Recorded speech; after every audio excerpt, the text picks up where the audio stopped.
Olá, sejam muito bem-vindos a mais um episódio do podcast Conversas que não nos mudam, um podcast sobre inovação social e o mundo, onde partilhamos consigo as histórias de pessoas que estão a marcar o presente e que prometem mudar o mundo. Eu sou a Inês, faço parte da equipa do Centro de Inovação Social da Fundação Eugênio de Almeida e neste episódio recebo o professor Aires de Carvalho, uma referência para dezenas de jovens do ensino profissional na Escola Secundária Severino de Faria em Évora. Professor, bem-vindo, ficamos muito felizes que participe neste episódio. Muito obrigado. Obrigado. Agora, para iniciar, e para quem se calhar não o conhece, vou ler algumas notas biográficas suas, mas corrija-me se eu estiver errada, porque podemos não ter feito o trabalho de casa muito bem, portanto, precisamos aqui da sua ajuda. Então, Aires de Carvalho, diretor do curso de Apoio Psicossocial na Escola Secundária Severino de Faria em Évora, desempenha um papel crucial na formação de jovens para trabalhar em áreas sociais, promovendo a integração entre a escola e as organizações que atuam no setor, nomeadamente connosco na Fundação Eugênio de Almeida. É um dos professores com um maior vínculo aqui ao centro, na medida em que raras são as atividades que nós promovemos dentro do eixo da educação para o empreendedorismo que o professor não tenha interesse e vontade de aparecer com as suas turmas, e nesse aspecto nós só temos que agradecer a sua disponibilidade em colaborar connosco e todo o trabalho que tem vindo a desenvolver com todos estes jovens que já passaram e que neste momento estão aqui a passar também pelas nossas atividades.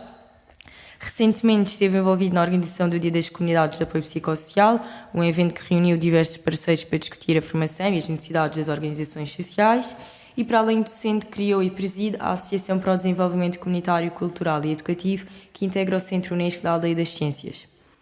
É membro do Conselho Consultivo da Comissão Nacional da Unesco, enquanto representante da Federação Portuguesa de Associações, Centros e Clubes Unesco. Certo? Não me enganei. Não se enganou em nada. Pronto, embora, haja aí coisas que já sofreram algumas alterações a nível de nomenclatura, mas nós em Portugal gostamos de ir mudando a nomenclatura das coisas e, portanto, pronto, isso então pedimos desculpa por este lado. Não, de maneira nenhuma.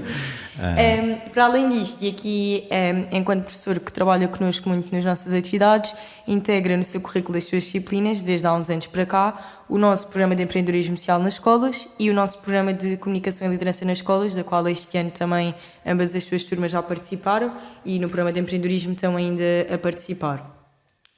Certo? Certo. Tendo em conta isto, professor, e agora para iniciarmos a parte aqui mais das nossas questões, pergunto, relativamente ao ensino tradicional, se o professor considera que é necessário uma reestruturação e se é possível essa reestruturação e de quem é que tem que partir essa reestruturação em termos de ensino tradicional. Inês, obrigado pelo convite e uma pergunta dessas não dura 20 minutos, dura um dia inteiro. Pois eu sei. Estamos a falar de um tema que de facto é a pergunta do milhão, porque estamos a olhar para o nosso mundo e querer reproduzi-lo ou não na escola em função daquilo que é preciso para formar os nossos jovens e as nossas crianças. Eu estava a ouvi-la e estava a pensar que eu andei numa escola secundária em Beja que tinha um jornal que era o Tentativa. E era feito por alunos e professores e tinha um slogan muito interessante que dizia jornal tentativa em tentativa ainda não passou. E acho que a educação é um bocadinho isso, que é a construção permanente sem se desistir das pessoas. O construir o indivíduo sem se desistir por muita dificuldade que isso tenha no processo é fundamental para ter uma educação a sério e que seja para todos, porque aqui o grande problema é se a educação afinal é para todos ou não. Exato. E nós perguntamos isto até porque o professor tem sido, digamos que uma referência muito grande para nós, na medida em que o professor tenta sempre lutar para que todos estes jovens que fazem parte das suas turmas consigam ter acesso a outro tipo de instrumentos e outro tipo de ferramentas que, se calhar, se não tivessem um professor que efetivamente desse a cara e desse esta luta, fizesse esta luta por eles, se calhar não iam ter acesso a estes mecanismos, nem a estas ferramentas que efetivamente os iriam capacitar para um futuro, não só no mercado de trabalho, como possivelmente no ensino universitário. E, portanto, daí o facto do professor ser uma grande referência para nós, de não desistir destes jovens e destes alunos, é também aqui um bocadinho o porquê de nós temos feito esta pergunta, porque efetivamente sabemos que é necessário uma reestruturação do ensino tradicional, infelizmente é verdade, e é transversal, seja no ensino regular, seja no ensino profissional, mas é muito bom saber que em Évora, onde a comunidade ainda tem que efetivamente melhorar em determinados aspectos, nomeadamente aqui em termos escolares, nós sabemos que o professor tenta efetivamente, mesmo tendo muitos obstáculos, o professor tenta sempre que este ensino tradicional seja já também, tenha já em conta outro tipo de métodos informais e formais de aprendizagem. E isso para nós é muito importante. Inês, aqui a grande questão é outra. Sou eu ou outro qualquer, porque há mais gente. Sim, e claro. Há muito mais gente nesta linha de pensamento. O que nós temos que perceber no meio desta questão toda, no dia em que alguém decidiu, a nível governamental, que a educação eram 12 anos. O ensino base, a nossa formação base tinham que ser 12 anos escolares. E, para além disso, até aos 18 anos.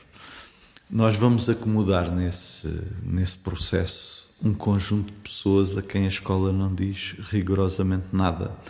A quem a escola é um obstáculo e não uma solução. E temos que olhar para isso como um desafio, e olhar como um desafio que não de quem está deste lado, porque deste lado é cómodo. Eu costumo dizer aos meus alunos, já fiz o 12º ano há muito tempo e, portanto, não preciso do 12º ano para rigorosamente nada. Agora, nesse sentido, o importante é perceber o que é que cada um deles e cada um, olhando para a sociedade onde se insere, consegue fazer. E se nós lhe conseguirmos dar ferramentas para eles conseguirem atingir esses objetivos, eu uso uma frase que é um bocadinho anedótica, mas é isto, que é, há vários caminhos para chegar a Lisboa. Porque é que temos que ir sempre de autoestrada? Podemos ir por vários caminhos. E seguramente que por alguns desses caminhos se vão sentir muito mais cómodos e vão conseguir chegar a Lisboa da mesma forma que os outros. A única diferença é que vão por um outro caminho. Sim, o importante é chegar. Aqui o importante é chegar e se calhar olhar para que há vários caminhos para chegar lá. E é por aí que se calhar temos que olhar para estes processos e olhar para a escola nessa perspectiva. Se calhar não é propriamente a escola edifício que precisa de reforma. Se calhar a nossa sociedade tem que olhar para o problema, claro. E olhar como é que queremos formar as próximas gerações. E o que é que queremos das próximas gerações. E o que é que podemos fazer, acima de tudo, o que é que nós podemos fazer. E que aquilo não seja um fardo. Exatamente. Olhar para a formação como um fardo e olhar para o percurso daqueles que têm, à partida, à luz de quem determinou o currículo, menos capacidades. E isso às vezes é tão ilusório, porque o definir o que são capacidades depende precisamente do que é que se quer naquele momento, porque se a coisa muda, se calhar as capacidades daqueles que à partida poderiam não ter ou não ser considerados com tantas capacidades, se calhar depois a coisa inverte-se. E é por aí que temos que olhar a nossa formação e aquilo que vamos fazendo. Se o conseguirmos fazer em comunidade, se conseguirmos aproveitar aquilo que no caso a Fundação oferece e outras instituições oferecem e tornar isso cada vez mais real na formação, porque isso é aproximar os jovens do mundo. E eu acho que também uma coisa importante que o professor está a dizer é também trabalharmos em rede, ou seja, não ser só a escola, nem ser só as organizações, é haver este trabalho em rede que é importante não só para, neste caso, os jovens e os alunos perceberem que existem organizações e o que é que fazem, o que é que desempenham na nossa cidade, mas ao contrário também, o que é que nós organizações também vimos nos jovens, que eles vão ser daqui a amanhã o nosso futuro. E portanto eu acho que este trabalho em rede também é muito importante para ambas as partes. Aquilo que está a dizer resume-se num ditado africano que diz: para educar uma criança é preciso uma aldeia inteira. Exato. E portanto a grande questão aqui é saber utilizar isso Exato. Como uma ferramenta em que o principal beneficiário é o indivíduo, é a pessoa, é aquele ser humano. Se aquele ser humano conseguir ficar com um conjunto de ferramentas, independentemente de ser o A, o B, o C ou o D a fornecer-lhes, porque isso não interessa nada, o que interessa é o que aquele indivíduo vai ser no futuro e aquele indivíduo pode ter como ferramentas no futuro. Isso é o mais importante. O resto são discussões que não têm muito interesse. Mas tendo em conta que a nossa comunidade e a nossa sociedade se tem estado a modificar, e tendo em conta que o professor também já é professor há alguns anos, avalia esta mudança de que forma? Ou seja, desde quando começou a lecionar para agora, para os jovens de agora e para as turmas de agora, considera que esta mudança foi radical? Considera que não houve uma mudança para os jovens de quando o professor ele começou a lecionar para agora? Como é que avalia esta mudança em termos também do ensino? E o que é que o ensino favoreceu ou não favoreceu esta mudança?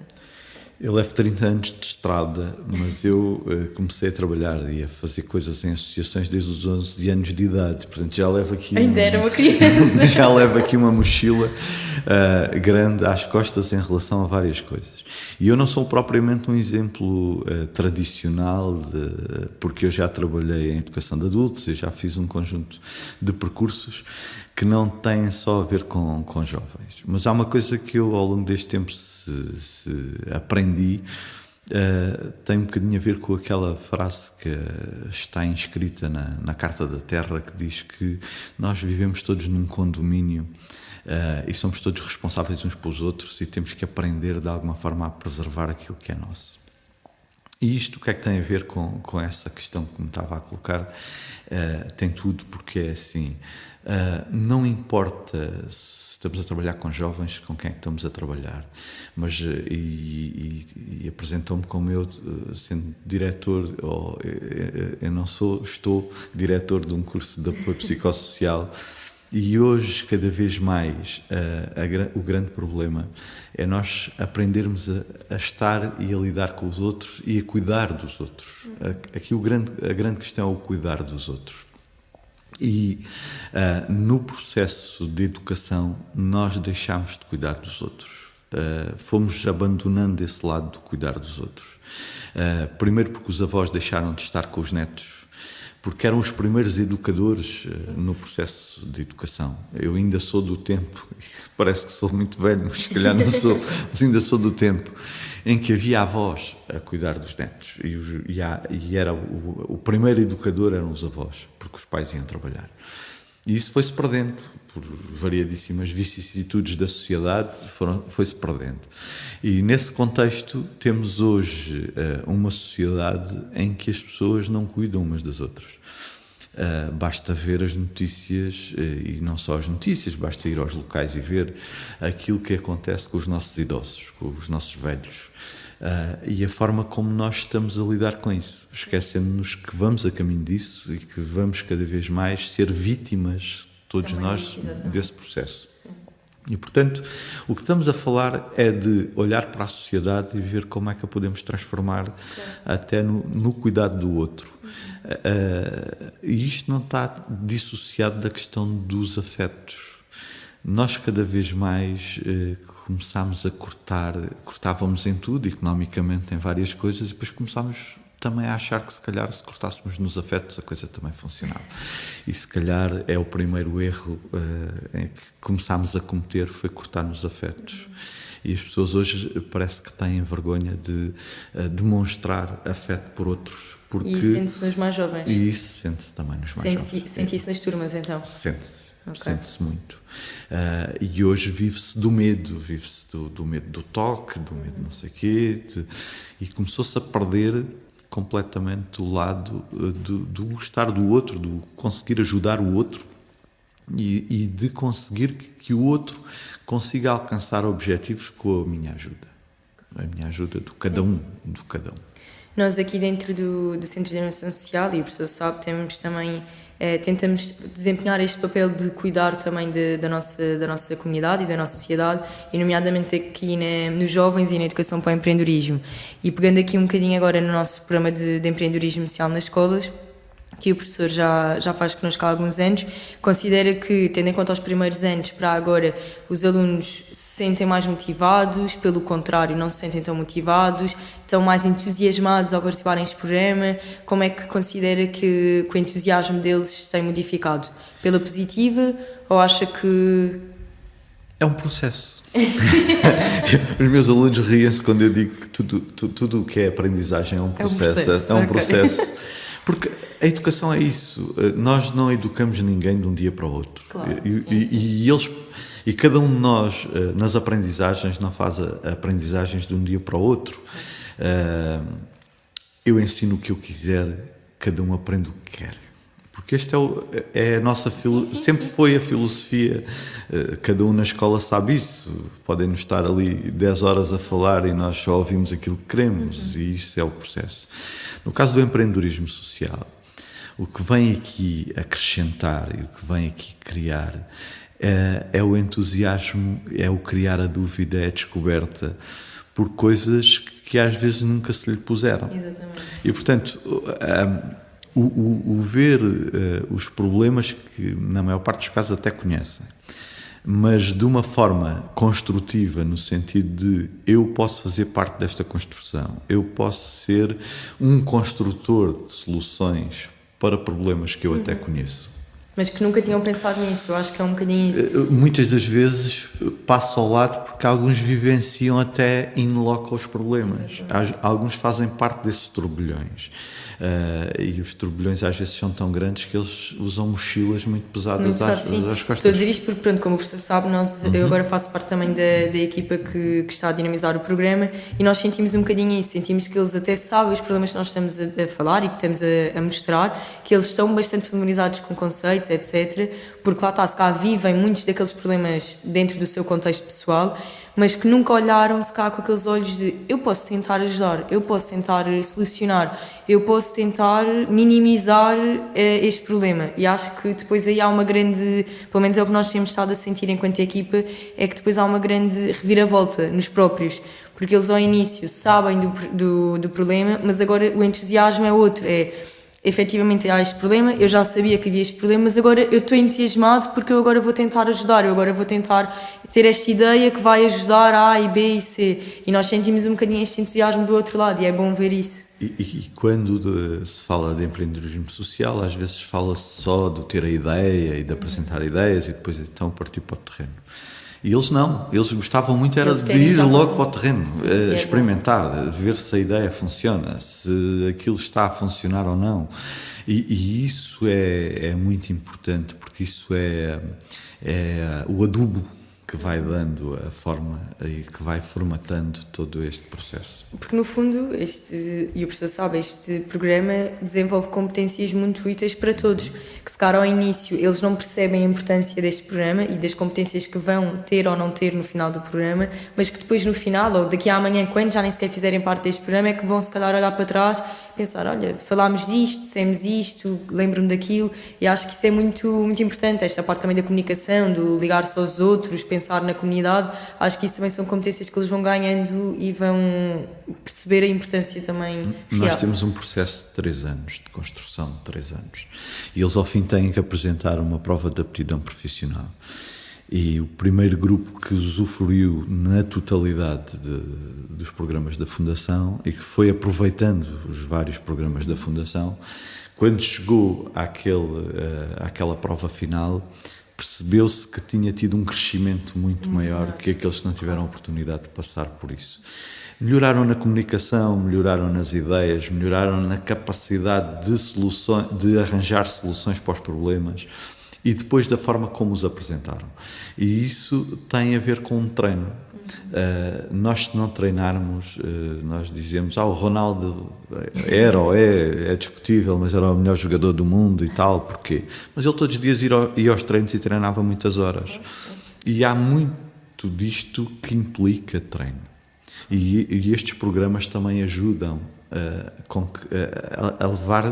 a levá-los a treinar muito, a levá-los a preocuparem-se com o treino.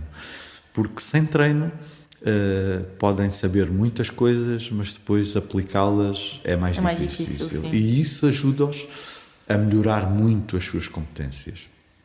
Se nós treinarmos, vamos sempre melhorar competências e vamos perceber os nossos erros. Eu costumo lhe dizer, eles riem-se, mas depois percebem a ideia, que é a coisa mais difícil que nós já fizemos na vida foi aprender a andar.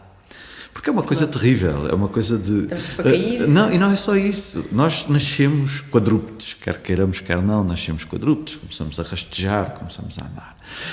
E depois passar para uma posição vertical e sermos bípedes é complicado. E aquele esforço de ereção é complicado. Vamos cair, vamos partir a cabeça, vamos esfolar os joelhos, e isso é um esforço que o nosso cérebro apaga, mas é um esforço muito importante para aquilo que nós somos e para aquilo que nós fazemos. Portanto, o resto da vida implica que nós nos esforcemos de alguma forma. E, portanto, esta lógica é importante no sentido do treino, no sentido de não desistir e de alguma forma, implicar sempre aquilo que nós temos de melhor. E isso é fundamental para o crescimento. Sim, eu acho que essa frase que o professor disse também é importante, o aprenderem a não desistir. Que, por exemplo, tendo em conta aqui o programa de empreendedorismo, hoje não ganham, mas amanhã podem ganhar e amanhã continuam-se a esforçar. Isso também é importante eles perceberem. Mas cada um ganha à sua maneira. Exatamente. Cada um vai aprender a falar em público, cada um vai ter um conjunto de ferramentas. A estruturar, e vai vencer uma coisa muito importante que nós todos temos e que é sempre difícil de fazer, que é vencer os medos. Nós muitas das vezes não fazemos determinada coisa porque temos medo. Temos medo da nossa reação, temos medo daquilo que os outros vão pensar de nós, temos medo de uma lista infindável de coisas. E é interessante olhar no final e ver que eles... essa foi uma vitória deles e que ninguém lhe tira. Importante, exato, ninguém lhes tira isso. E a educação tem isso de bom, que é... podem-nos tirar muita coisa ao longo da vida, mas aquilo que nós aprendemos e aquilo que nós aprendemos a fazer, isso ninguém nos tira. Exato. E o aprender é a única coisa que nós temos, que é nosso, que ninguém nos tira. Claro. A não ser quando perdemos a nossa memória, como diz a Fernanda Montenegro, nós somos a nossa memória e se a perdemos, aí sim temos um problema. Mas mesmo assim, aquilo que nós aprendemos é sempre uma ferramenta fundamental e uma arma fundamental de defesa que nós temos. Aqui da parte da equipa, fico feliz que nós, aos poucos e de ano para ano, consigamos sempre dar estas ferramentas aos seus alunos e a outros alunos. Acho que é muito importante também termos este papel na nossa comunidade e tendo em conta que já participou em vários projetos de empreendedorismo connosco, pergunto se houve algum projeto de alguns alunos seus que o tivesse marcado realmente pela positiva e que ainda hoje seja um projeto que o professor se lembre que efetivamente poderia ter sido aplicado e poderia efetivamente ter tido resultados. Há vários, este é um papel ingrato. Se calhar 2 ou 3 exemplos. É assim, alguns logo não têm uma grande marca, mas depois são ideias que podiam ser muito interessantes. Um deles está agora em discussão e alguns países estão a fazer essa discussão e nós começamos agora também a fazer essa discussão, que era ter uma máquina na escola de teste para poderem disponibilizar gratuitamente às alunas pensos higiênicos e outro material de higiene íntima. Esse foi o projeto que participou até no CIS Empreende do ano passado. Exatamente. Eu lembro-me desse projeto. Esse é um dos projetos que foi muito inovador porque ainda a discussão não se estava a colocar e